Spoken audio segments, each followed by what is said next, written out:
Have you ever felt like an outsider in this very world? Like even the smallest noise irritates you. A careless remark keeps you awake all night.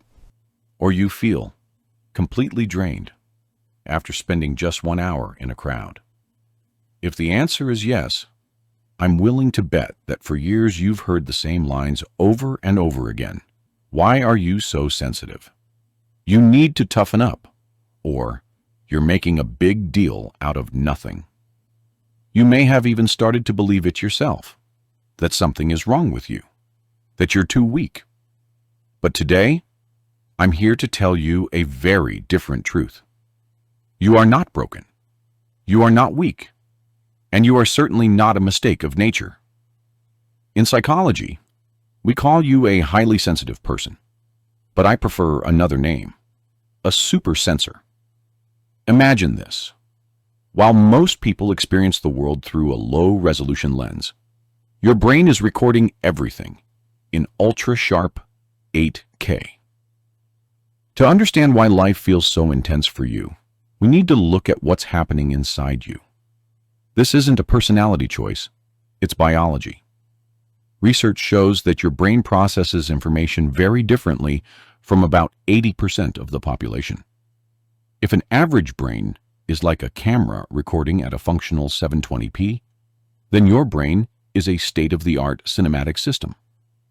There are 3 major hardware upgrades that make you unique. First, you lack a common mental filter. Scientists call this reduced latent inhibition. Most brains are designed to ignore up to 90% of incoming stimuli to save energy. They treat the hum of an air conditioner, the tapping on a desk, or a stranger's perfume as background noise. But not you. Your brain treats all of it as important data. You process the texture of the chair you're sitting on, the sound of the refrigerator, and the emotional state of the person in front of you, all at once. That's why you get exhausted so quickly, but it's also why you notice beauty, patterns, and solutions that everyone else misses. Second, your mirror neurons are exceptionally active. These are the neurons responsible for empathy. For most people, they help them understand that someone else is sad. For you, you don't just understand it. You feel that sadness flowing through your own veins. You are like an emotional sponge in a world full of emotional spills. Third is the depth of your information processing. Have you ever been told that you think too much or that you react too slowly when making decisions? In reality, you're not slow at all. You're astonishingly thorough. While others respond superficially to what's in front of them, your brain is running a complex simulation, linking the present to the past, projecting into the future, and analyzing the hidden meaning behind every word. That's not a system flaw. That's high-level computation. So why would evolution preserve a trait that seems to make us more vulnerable? The answer is simple. Because the tribe needs you.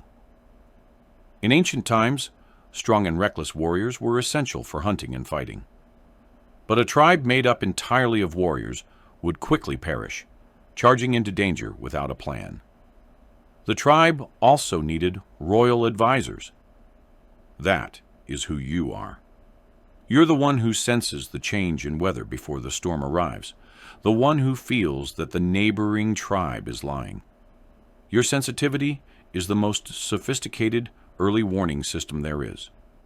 The modern world is loud, fast, and aggressive. It's built for warriors. That's why you feel out of place. But don't confuse feeling out of place with having no value. I know carrying this 8K radar consumes a lot of energy. When you suddenly feel depleted and want to retreat into a dark, quiet room, you're not being dramatic. Your mental buffer is full, and the system is overheating. There's a beautiful metaphor in science. Most people are like dandelions, resilient, able to grow anywhere, from cracks in the pavement to lush gardens. But you are an orchid. Place an orchid in a harsh environment, and it will wither faster than a dandelion. Yet when placed in the right conditions, with proper light and care, an orchid blooms with a beauty and complexity a dandelion can never achieve. My advice to you is this: don't try to install a thicker filter. You can't change your biology, and you shouldn't want to. The world already has more than enough emotional numbness. We don't need you to have thicker skin. We need you to be exactly who you are. Protect this gift by building boundaries and honoring your need for quiet. The next time someone tells you that you're too sensitive, smile and remember this: you are not defective. You're simply seeing the world in 8K resolution. And in a world that is becoming increasingly disconnected, your capacity to feel deeply is not a burden. It's what makes you truly human. Thank you for listening all the way to the end. Interestingly, supersensors often choose to live quietly online. You might be someone who watches videos but rarely comments or posts. If you've ever wondered whether that silence comes from confidence or from hidden anxiety, click on the next video. I'll break down the psychology of digital ghosts and explain why stepping away from social media may be the healthiest choice a supersensor can make. I'll see you there.